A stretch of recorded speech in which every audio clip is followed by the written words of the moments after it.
the Trump administration is trying to murder Ammon Bundy and, of course, Ryan Bundy. In addition to that, we don't even know what's going on with Cliven Bundy, guys. Seriously, this is something that's just disappeared off the map, okay? But by shutting down the visitation rights without warning anybody, they're going to try to get somebody in there to murder. What they'll do is, I'll walk you through what's going to happen, so when they tell us all about how we just didn't know how this took place, it's a lie. This is the feds. This is the federal agency, the FBI, and elements of the Trump administration trying to get Ammon Bundy murdered. And the warden is cooperative and part of this and has been told or given the order to do so. That means the Jews running the operation, too, because that's really who's telling Trump what to do. They'll be all of a sudden, Ammon or Ryan, maybe they could do both, but they'll do them typically separately. They can't have them helping each other. Take them to an intersection where there's four steel doors, lockups. You go from one chamber to the next. It's like a spaceship. You have airlocks, guys. So you go into the chamber and they leave him in there. Oh, we got to go transport somebody else. We got to call. That'll be a fake. They leave him standing there. Then they have the unescorted character who's got a shank because he wasn't shaken down when he was coming off his block the way the cop's supposed to do, the way the pig guard is supposed to do. They'll open the door, put him in there with Ammon Bundy, and then he'll be stabbed 27, 35, 40 times because nobody will go in to help him. Now, Ammon will be searched. The person that the federal government and the warden are hiring to murder him, they won't be. Everybody understand this? Mark's no fool. I've watched this for decades. I know this scam from the get-go, and the idea is that they can stir things up from all directions. So we need to, again, get on the phone and explain to them we know exactly what you're up to. So you're trying to murder the Bundys, eh?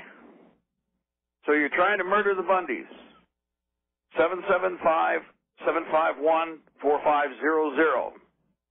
That's the number for the Nevada Southern Detention Center. If they give out another number, oh, don't call this, call another number, this number, give us that number. We'll put it out also. Everybody needs to do this now. They are trying to get them murdered.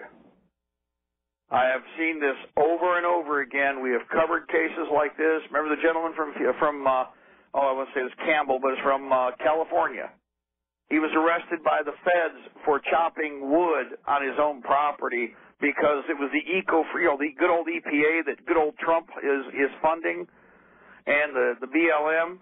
He's on private land. He was cutting his own wood, and of course they sieged him, and at least we saved him. They were going to burn his house out and him out. Came rolling up on the property. They made it a whole SWAT event, guys. We actually covered that live, and, well, everybody knew that the whole thing was a scam because they were trying to press everybody off of their private land, right? He decided to go along with, surrendering to them, and they got him in the federal system, moved him all the way out to Colorado 6 days before he had to be released because he had won his case in court. What I just told you, they were going to do to Ammon is what they did to him. Took him to an intersection. They knew they had to let him out, and so the pig said, hey, set him up and murder him. Put him in an intersection like that, locked him in there, walked the other murderer right up to the intersection without shaking him down. They knew full well he had a weapon. Brought him in there and threw him into the intersection, which you do not do. They were not restrained. They're not restricted. And then they walked away, and, I can't see the cameras that are all over the place. Oh, even if we do, all of a sudden we don't know how to open the doors, and we can't get in there because it's dangerous. You see how that works? Mark? Go ahead, caller. Mark, this is Maggie Rose McGrath. Okay, speak up. You're soft. Can you hear me a little bit better now? Go ahead. We will see how it works. Go ahead. Yes, I'm down in California right now. I have been down here doing some reporting myself. I just now got off the phone with Angie Bundy because it was about 6:30 in the morning here, and I got a text message from one of your listeners that you were talking about Trump and that it was Jewish handlers that wanted to kill the Bundys. And so I immediately called Carol Bundy. She's on her way over to Angie Bundy right now. And Angie Bundy and I talked on the phone, and she said that what they're concerned about is, yes, Ammon Bundy, as we all know, was beat up the other day. The details we brought on my show, and people can get the other information on my website, www.theconqueredshow.com. I put all the current information of the Bundys up there because I have the personal phone numbers of the Bundys, and I'm in touch with them on all. Okay, stop. Just go ahead. Proceed with the information. We understand what you've got. Go ahead. She wants you to know that Carol and her are meeting with some government representatives this morning. Again, I repeat, Carol and I are meeting. That's Angie's writing this. Are meeting with some government representatives this morning. She said, yes, they did almost kill Ammon, Maggie, as you know, the other day, and Ryan could have ended up dead at the MCGC for court purposes. She says, I'm staying away from all media today. Our concern is that people do not be attacking the Trump administration or blaming... Oh, no. Stop right there. Bullshit. I'm going to tell you something right now, and don't you start that garbage and try and deflect this. The only way this is going to work is if we put pressure on that pig in Washington now. It's been 100 days. Everybody knows who Ammon Bundy is. Everybody knows who the Bundys are. You start soft-pedaling this BS, and all you're going to get is a soft turd. We're not. I have done this for too many years. I'm going to tell you right now, they are planning on trying to kill them this weekend. I've been behind the wire. I've seen this garbage before. I know exactly what they're doing. So if you try to soft-sell them the same way, you better pay attention to what I'm saying. They are planning on trying to kill them. They will lie to everybody sitting there. You make no mistake about this. And I've watched it. I have covered 100 cases like this. Mark, Angie, and... Anybody else trying to soft-pedal this crap, you better not be soft-pedaling for the Fed. Mark, I'm not doing that. Can you hear me? Angie is trying to say that what we have to do right now is keep a calm head. Oh, I'm keeping a calm. When I talk to them, I'm not going to talk like this. They're going to understand by my voice that all I am is an iron sight. And that's how everybody needs to talk. Oh, I'm going to keep a very calm voice. In fact, I can be very calm. I hope you understand what kind of calm this is right now. From Angie. Because the calm I'm going to express is that we know exactly how you operate. I'm not going to pussyfoot around it. We are going to remember this, but first of all, you better stop this. Mark, we have not kind of or beg. You don't beg for this. You tell them we're looking right at you and we know exactly what you're doing. If you go in female soft-pedaling this shit, you are going to get run over. I'm going to tell you right now, they'll laugh their ass off and then they'll go do it anyway. I have watched this too many times, and that's where our problem is. There isn't any niceness with these asshats. The only thing they understand is put a barrel right to the side of their ear.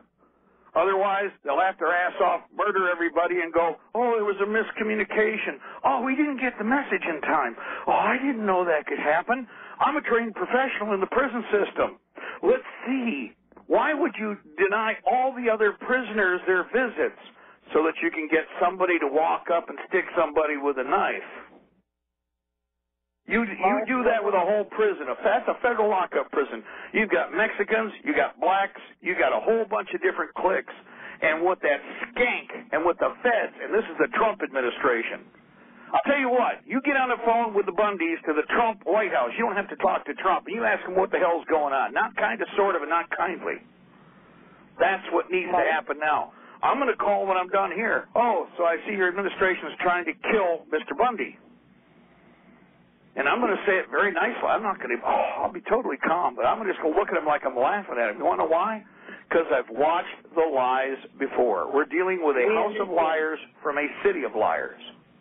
Mark, I understand that. What I'm saying is, and if we start threatening violence... Listen to what I said. Did I even say that? And listen, piss on that violence crap, too. I've been listening to this. This is what I thought was going on behind the scenes before with the Bundy standoff. Guess what? If you're not ready to defend yourself, they go out and round you up and try to kill you like they're doing right now, don't they? That peace-loving dope crap didn't work very well, did it? How'd peace, love, and dope go for you? How many people right now are locked up? Understand, Maggie, it's not us threatening the violence. That's them. They're trying to putting the violence. We're witnessing it. If we don't stop this right now, they will be dead. And then everybody's going to go, oh, it's really too bad we didn't do more. But that's not what, let me tell you, Angie just sent me another message. She said, please tell Mark and Don Yankee D that we are meeting with some government representatives this morning. Who are the government representatives? Who? Okay. Feds? If they're federal agents, all they're doing is taking notes to know who to arrest later. Or they're trying to find out, how is it, they're trying to find out the game plan so they can screw you in the ass later on. What federal agents are you going to be talking to that they're going to do jack, they're not going to do jack squat shit? Let's look at the immediate history. Right. All of the people that were just peaceable cooperants, you know, they weren't even combatants at the federal place. They've all been chased. They've all been put under arrest. Much of their individual possessions have been taken from them. So they're not gonna back off on this to the best of their ability. It's the fighter in the West. I know that. The best thing that can happen is, and I've said this, very calmly. I'm not telling anybody to shop. I'm telling everybody to call, and they better. We're looking right at you. We see you're trying to kill them. There is no politeness about this on that. And it's not violence. They're the ones trying to do the violence. We're looking right at them. I know exactly how they're going to do it. There are only three ways, but they're the three quickest, easiest ways. They can open up the block locks, and they can let Thugalicious come on down to the box at his cell, let him wander in, and they'll lock the door right behind him for him when they give him the wink and the nod. I've watched that. The only good thing is, a lot of people I rode with, you know what we did? All three of them they sent in, we put down. Why? Because it's kind of like, Thermopylae. Only one can come through the door at a time. Right. Well, right. They're trying to kill him. Period. Anything else, any soft sugar coating on this is bullshit. I don't have, forgive me, I can say it nicely, is BS, but it's still BS. Soft selling is BS. Soft selling will get them killed. Are you telling me we should march on Las Vegas, thousands of us, and bring our guns and start a shootout? What did you, listen, you put words in my mouth, I will find you. Do you understand that? No, what did I say? I said, pick up the phone and call them, and right now, everybody better understand, you know what you do? We put them out of business. You were not listening to this program, apparently, right? Were you listening earlier? I'm trying to tell you how I found out. Somebody from one of the... Okay, now I'm going to tell you right now. Here's what I said, and I'll say it again. So if you got some panty-waist dinkwad who's listening, oh, my God, I'm peeing my pants. I'll tell you what, here's how it works. And I've repeated it a dozen times. So we have somebody with selective hearing. That's what happened. Bottom line is you get on the phone, and I already said this how many times? I've said it 1,000 times on the air. Let them give you another number. I mean, you want me to call here? What's the other number? You get the second number, and you give all of them out. By the time you're done, any number they operate on, everybody should be calling you. We got millions of people. If everybody in the Patriot movement got on this, they couldn't even do business today. Business is all they're interested in. They don't care about us breathing or living. If every prisoner in there was comatose, they'd be happier still. And if they could just feed them a minimal amount of sugar water till they die, they'd really be happy. They could go down the hallway to the bubble, sit on their dead ass, and play cards. The guards and the rest of the operation. But as it is, they're still breathing and still moving around. So they got to do business. And the best thing we can do is make it so that they can't do business. Guess what? I'm just calling. This is the number I got. Everybody needs to shut their phone lines down. Now, what does that have to do with picking up a right? Where are you putting words in my mouth? And who's the asshat to put words in my mouth that way earlier? Who is that twit? Who called you? They didn't put words in your mouth, Mark. What they did is they said that you were online with Nancy, and that Nancy was trying to get a hold of the Bundys, and that because Nancy was trying to get a hold of the Bundys, that maybe since I happen to be very close to the Bundys, you're saying you're a spokesman for the Bundys now? No, I did not say that. You're putting words in my mouth. I said I'm very close to the Bundys, and I know what the Bundys are thinking or feeling. I was the one visiting the Bundys up in jail when they were up in Portland. I was the one that was supporting the Bundys when they came to visit their... And then stood next to a bunch of feds and were talking to them. Oh, hell no. Hell no. So don't put words in... The mining incident, that's what people are very uncomfortable with, you see. See, I'm going to tell you something right now. Number one is we are in need. Here's what I'm telling what I said before. And actually, I'm going to put Nancy on here again because I want her to give all the information out again so you can listen in. Bottom line is that there are federal guidelines. These state guidelines are written in stone. They're federal guidelines. They work for the local, the state, and for the national. They have no choice. It's like the FBI. They work within a binder. This is the term that they used to use. The feds all work in a binder. One binder. They don't work outside it. There are specific punishments for failure under this performance. This is why they don't want the general population to have this information. That's what we have been talking about. And as far as the truth goes, bottom line, the Trump administration is trying to kill Ammon Bundy. You cannot. We have an executive now who's had 100 days in office. He tweeted about the Bundys. He knows about the Hammonds. He's been playing golf. I have no kindness for that. I've hired somebody to get the job done. Playing stinking golf. That's the reality of what's going on here. So here's how it works. If we do not express that they are trying to kill them, period. And I'll repeat, this is the problem is we have the barrier walls between us so they can fake out that they didn't express or get the information where it needed to go. We didn't know that if we shut everybody's visitations off for the weekend where people have traveled 100 miles or more, because they always put people in federal prisons in areas disassociated with where they live. So nobody's been warned. So people show up. So a guy's expecting a visit. He's got 20 years to life. And all of a sudden, he finds out that they've canceled all the visits, and the guards are smirking, and the warden's winking and nodding at the guards.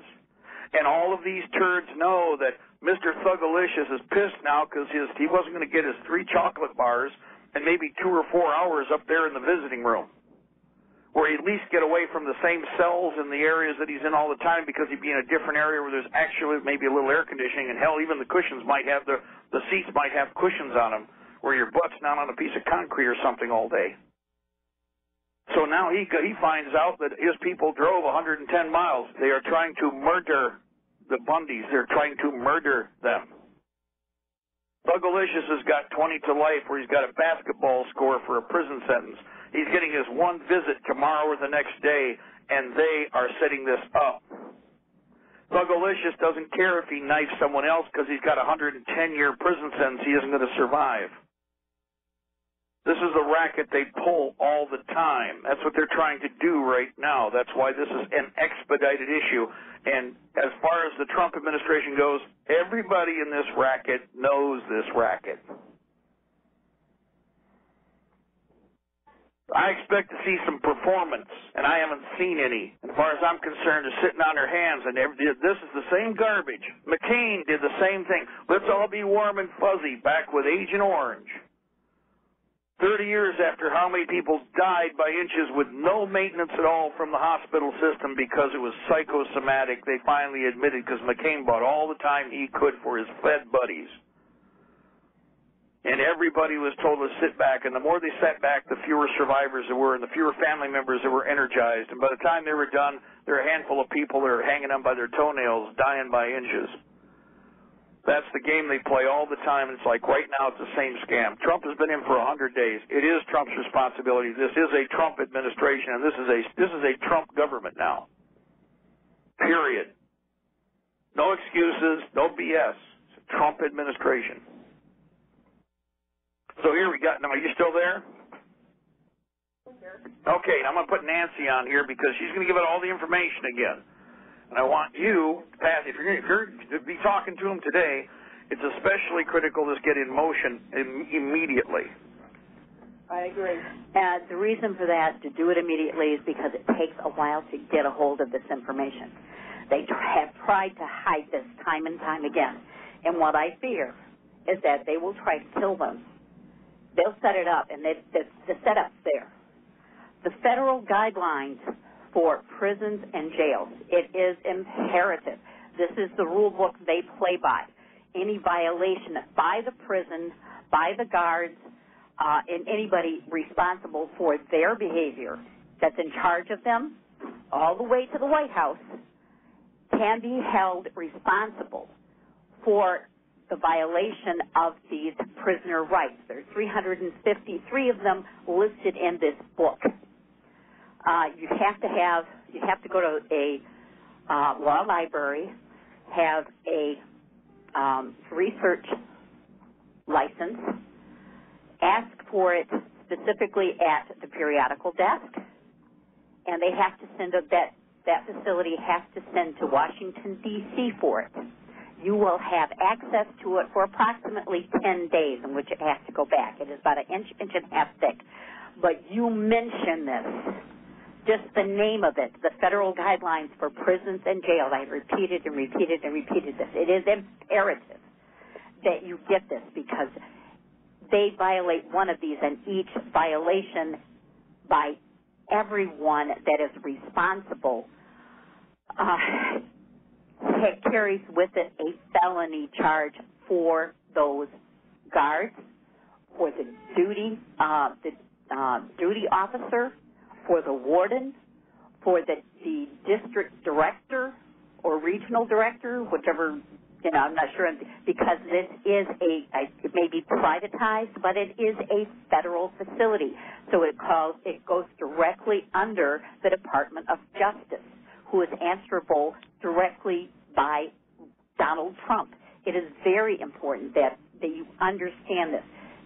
The way that you are treated, if you do not know the guidelines for prisons and jails, it is a night and day. I went to a public hearing. There was an auditorium full. I'm talking about a government auditorium in the city of Lansing. And we're talking an auditorium that would easily hold 1,000 people. It was full. They ignored them.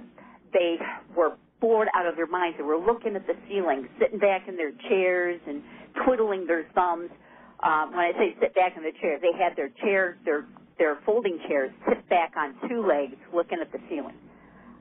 So you have to understand. But the second they heard federal guidelines for prison and jail, they sat up. You could hear the clump of the other two legs hitting the floor and furiously taking notes on their legal pads because they knew they were in trouble, because someone was talking their lingo and their language and knew the guidelines, the rule book that they have to play from, and if they do not adhere to those, they are in violation. Their jobs, their personal possessions, their livelihood, and their lives are then on the line because they will wind up in federal prison themselves. What do you think that's going to? They're not going to go for that. Okay, they're going to do everything in their power to make sure that doesn't happen. You can do this. They can do this. And it is very important for them to know and for the Bundys to know. It's a different set of rules. The sheriff may be, the supreme power, but he is usually they are cowed, they are intimidated by the other federal forces in the area. And to go into a federal facility to make an arrest is going to be a hard thing. And that's something I'm seeing on Facebook this morning that they're going to try to do. This is far more effective. The number that I'm going to give you here is for the Nevada Southern Detention Center is 775-751-4500. When you call, mention the federal guidelines for prisons and jails. They have been violated. Their safety, their health have been in jeopardy. One of those is of the guidelines specifically states that they have to leave that prison in the same condition they came in. I can tell you right now, Ryan Bundy is not going to leave that jail in the same condition he went in. By having the handcuffs on there, the beasting sensation that he has in his arms is due to those handcuffs, and it is permanent nerve damage. That is not something that he is going to recover from. He will have that the rest of his life. This is not allowable. That is violation 1. Violation 2, not allowing him food or water for that long period of time. They are required by law, by this guideline, for them to do so. I've been there. I've done this. I've done this in a public hearing in Lansing and been taken seriously and had, within a week, a response, not only in the jail that I talked about, but across the entire state. You can do this. You need this information. I cannot be adamant enough about this because we have seen, even on the state level, where they have set people up. They are political prisoners. They are being singled out. Trust me, I know this. They will hide it from you in the paperwork. They will do their best to keep it from you. But you already know that they have videotapes of what they did. Your lawyers can access it. It can be used both civilly and criminally against the jailers, okay, across the board, from Trump all the way down the line. And we can do this. We can do this. And the more voices that are out there, the better it is. Nancy? Yes, Maggie. Okay. First of all, I've known you and Mark since the 1990s when we were doing radio together. And you know how much I love you. And you know the trips I made back to Dexter and Battle Creek, Michigan to meet with you guys in person, okay? I know how hard you guys have worked and how much you have sacrificed, all right? One of the things that really concerns me is that there is sometimes, and we agree, a lot of rumors going out there, and sometimes there's some truth in them, and sometimes there's not any truth because there's a lot of hotheads. I was at Mauer, okay? I saw the hotheads there that wanted to start World War III. That was not an answer. I was sitting in a firehouse with Ryan Bundy. Maggie, you're going off kilter here. I will tell you that right now. This is imperative that they know. If you're going to see them, they need to get this. The federal guidelines for prison and jail, they are working in a different game book, okay? I know that. And it's totally different. If you're not on the same page in the same book with these people and hold their feet to the fire on those regulations, on the guidelines, they will kill them. Exactly. I'm not kidding you. They will kill them inside. If the guards don't do it, they will set it up so the prisoners are angry enough that the prisoners will turn on them and do it. And that is what they have set up for this weekend. Roger, who's a paralegal, and some of the attorneys, as you know, the public defenders are really getting paid by the federal government, so they're not really trying very hard to defend our prisoners for politics. You don't have to be a lawyer to have access to the law library, and that's what you need. I know that.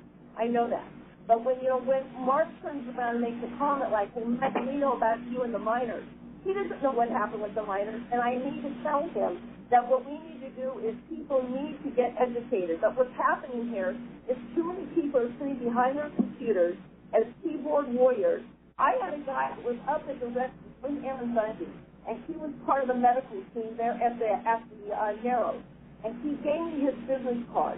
A few weeks later, after LeBoy was assassinated, after I took that class in the Constitution with LeBoy, Finnegan, and the Bundys that was taught in the firehouse on the rescue, after we got done, everybody went back home, and LeBoy's lying dead, and all this shit had hit the fan. I contacted Gary, and I said, Gary, what are you going to do to tell the truth? He says, as far as I'm concerned, I was never there. The Bundys deserve what they get and even more.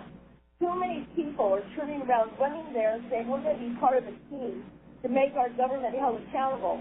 And then when someone gets killed or the shit hits the fan, those same men do not have the damn balls to stand up and say, now we're going to continue to fight for this fight. Instead, they're crying like a bunch of whimpering babies because the FBI came knocking on their door and put a calling card on the porch saying, we want to talk to you. And so, and I'm sorry, Mr. Steve, but the fact is there are a lot of men out there that were at the rescue that now they're turning around and pussyfooting and lying and saying that they believe everything the Bundys have coming to them they deserve. And they're also saying that they were never there at the refuge. When I stood in the firehouse with those same men with their firearms and all of their rattle battle gear, and they handed me their business card, and then they said, okay, we're here in case anything happens. But when something did happen, they ran back to Minnesota and Michigan, and now they're saying they were never there. Those are cowards, okay? Well, again, forget those people. Forget them. They are not worth your time. What we have to do is focus on what we can do. And that's what I'm trying to do here. This is something, it is imperative. If we do not bring it forward right now to Charlotte Collins, the warden, that we know about the federal guidelines for prison and jails, and that they have been violated, and that they are going to violate other prisoners' rights in order to create dissension, animosity between those other prisoners and the Bundys in order to get them killed this weekend. That is unacceptable, and this is something that we can do by making the phone calls and making them understand we're watching. If anything happens to the Bundys, you will be held responsible. You will be held responsible in violation not only for the prisoners, the other prisoners not having the visitations from their family and friends, but for the treatment of the Bundys. Because I can think of 3 just off the top of my head without having the guidelines in front of me that she and everyone under her involved in this during that shift at that time with the Bundys should be charged with both federal, the felony charges, criminal and civil. It can be done and should be done because it's unacceptable. I know in Mark's case, and I believe I told you this, where we found out that he was classed as Mark was classed as a type 11 prisoner, which is a political prisoner status. These gentlemen, I guarantee you, are type 11 prisoners, which is why they were not released from Oregon in their own personal recognizance to go back to Nevada. It's unacceptable that we are allowing this to happen. And the thing is that our government is hiding these from the public. They're making it extremely hard to get a hold of this book. This is their rule book on the guidelines for prisons and jails.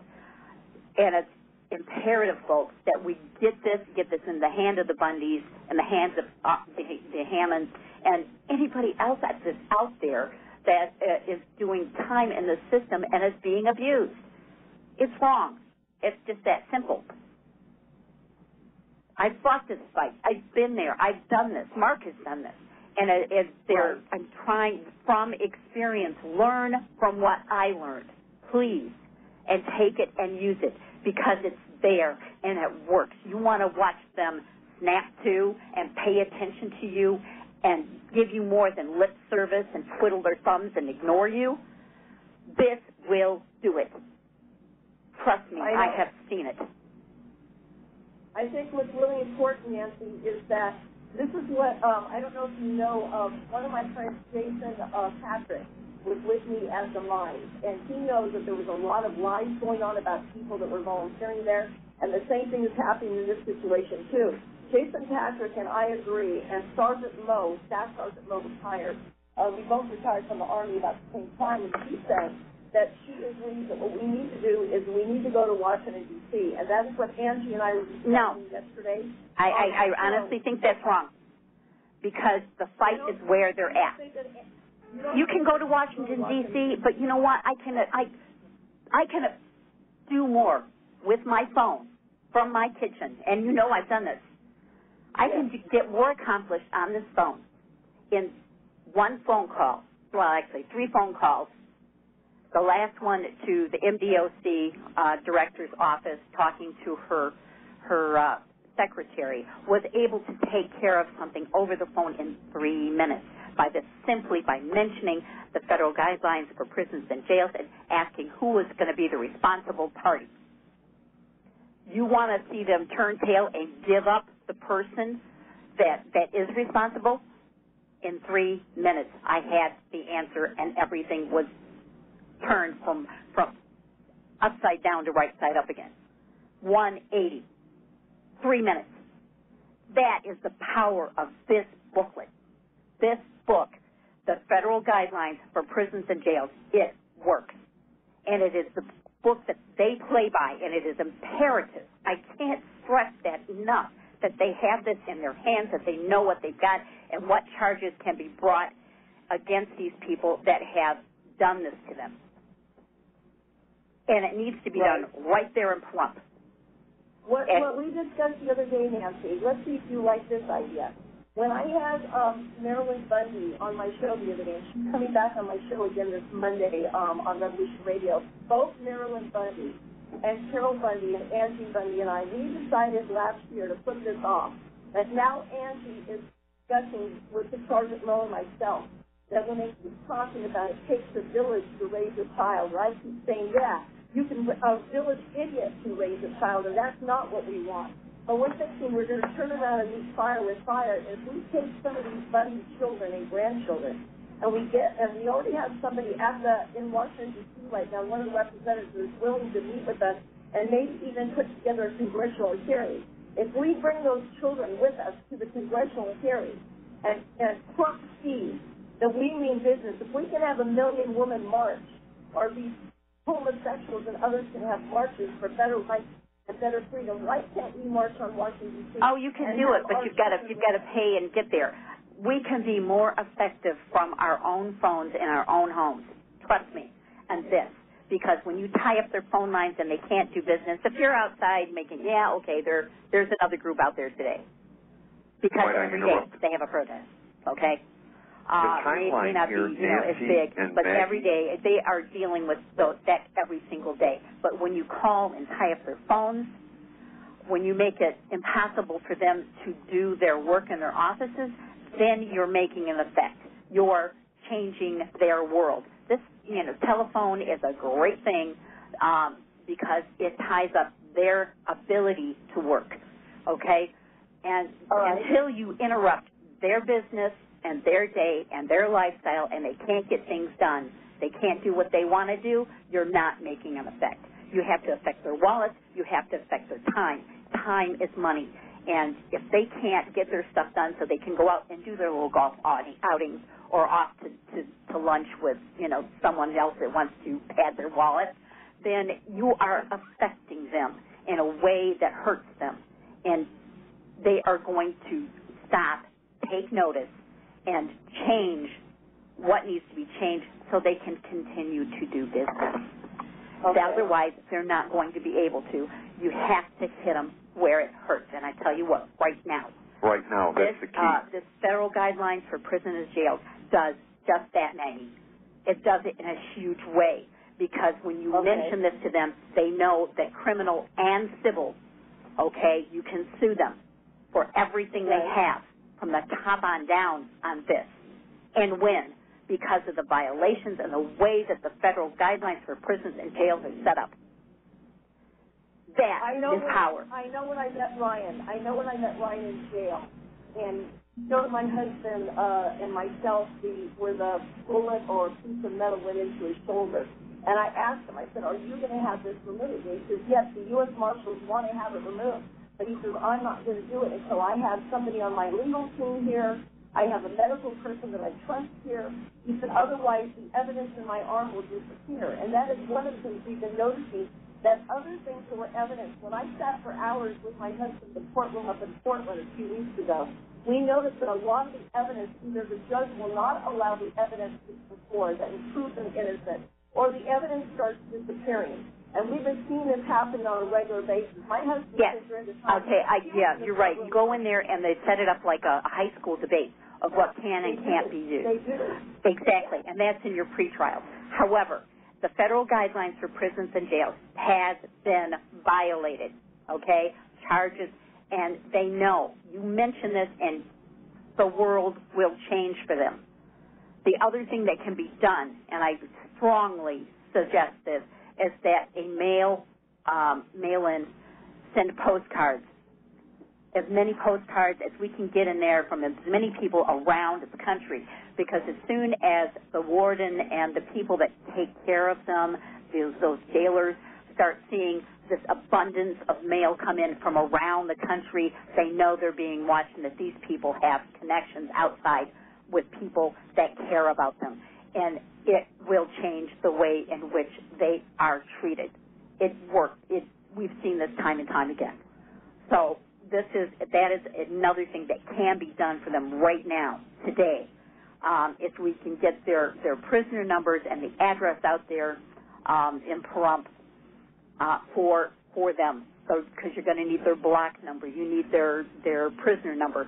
The sooner we can get that out there, the sooner we can get it there. But this weekend is absolutely critical for these people because they have set up, they're closing that prison down because of the protest, not because of people calling, okay, not because of threats that have been made to the prison, but simply because the protesters are in corrupt. That's why they're closing it down. That is the reason it's given by the prison. So understand that. And what it does is sets them up for animosity between the prisoners and them, and it sets them up for death this weekend. So if they make it through this weekend, I'll be really happy.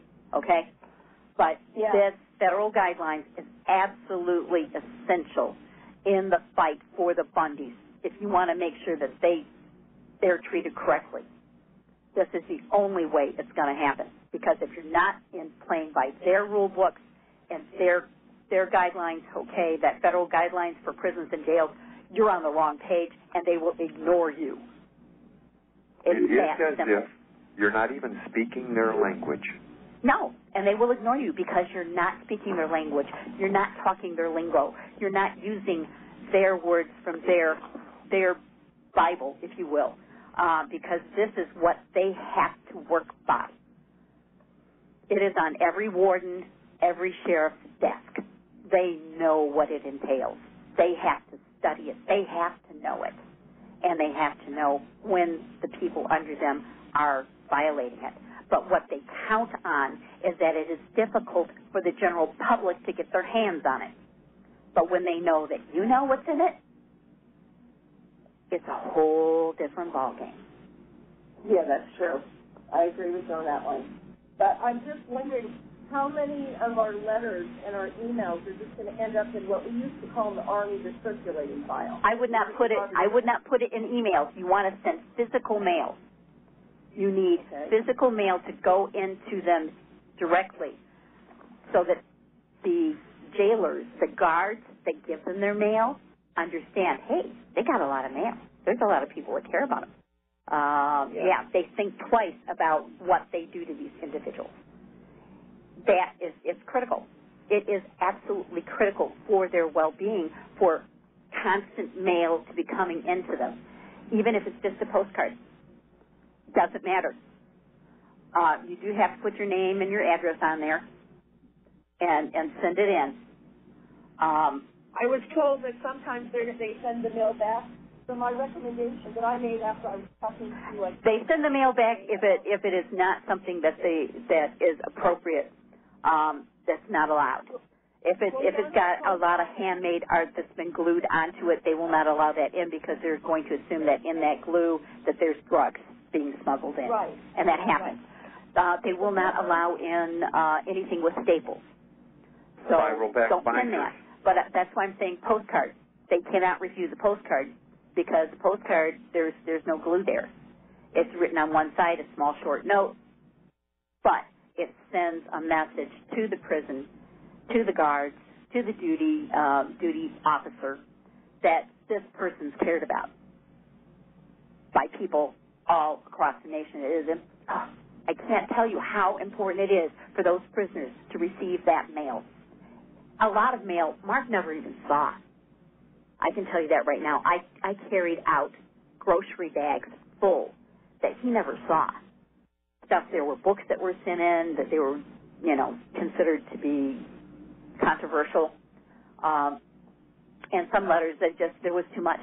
There was no way he couldn't have that much at the time. So I go to see him, and in my visit, the guards would bring me out his mail. And I'm talking grocery paper bag, the old style paper bag, grocery bags. They're quite large, and they were full. So this is what needs to happen. The other thing that I would like to see is if we could get the information on how to get the money for stores and for filing, doing their legal filings, because that comes out of their pocket, not anywhere else. And they have to have funds inside to do so. And there is a way to do that, and we need that from Lisa or Carol or somebody in the family where we can get their, the numbers and things so that we can get it out there and get cash in their hands so they can do the things they need to do. When you're in there, you pay for your own glasses, you pay for your own shoes and socks, your own underwear. That comes from the prisoner. That is not something that's provided, and people don't understand that. Much of what the day-to-day things that they need just to get through the day on comes out of their pocket, out of their store's money, and that is something that everyone can chip in and help with if we get the information from the Bundys to do that. I'm trying to help here, and if you can get that across to them, I greatly appreciate it. But this, in the fight that they're in right now, this book is going to be paramount. And again, I'm going to say it, the federal guidelines for prisons and jails. If you're going to go out there and be with them and talk to them, this, from experience, is the key. It is the key, because if you're not in that book, on their page, and you know the rules and guidelines, they're going to ignore them. Flat out ignore them, and the frustration level that I can see in Lisa with the Facebook that she put out there yesterday or the day before, I'm not sure which, she's going to feel that way until she gets her hands on this and understands the value of what it can do. I can't stress it enough. You can ignore all the other BS out there. I don't care. This is the key. This is their rules, their guidelines. And when you play in their book and use it against them, it's a beautiful thing. Don, are you still with us? Hi, Johnny Yankee G. Hi. Yeah, I'm still here. But this is a big lever. It is a big leverage. It is. You cannot believe what a tool this is, and to watch them change their demeanor from, lackadaisical to, oh, my God. This is like telling them we've got a handle on you and we know how to hold your feet to the fire with it. It's like hitting a deer with a spotlight. They stop and stare at you doing the OS, like T. They do that. The problem with a million-woman march, Maggie, is that's not going to happen today. I know. Okay, again, I appreciate the thought there. That's good because, putting numbers in places is good. It's a demonstration. It's a demonstration, but we can do it from our homes, and we can be more effective.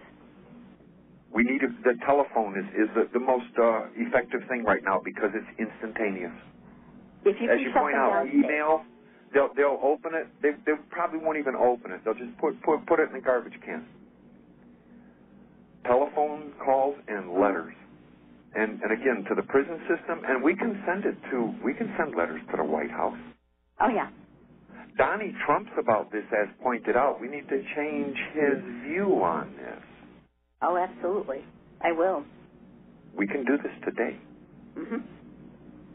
But in talking with Donald Trump, okay, in your letters and writings, if you have that guideline to go through and the different violations that they have committed against them, that these are felony charges against everyone involved, and it starts at the White House and works its right that way all the way down to that guard that perpetrated this.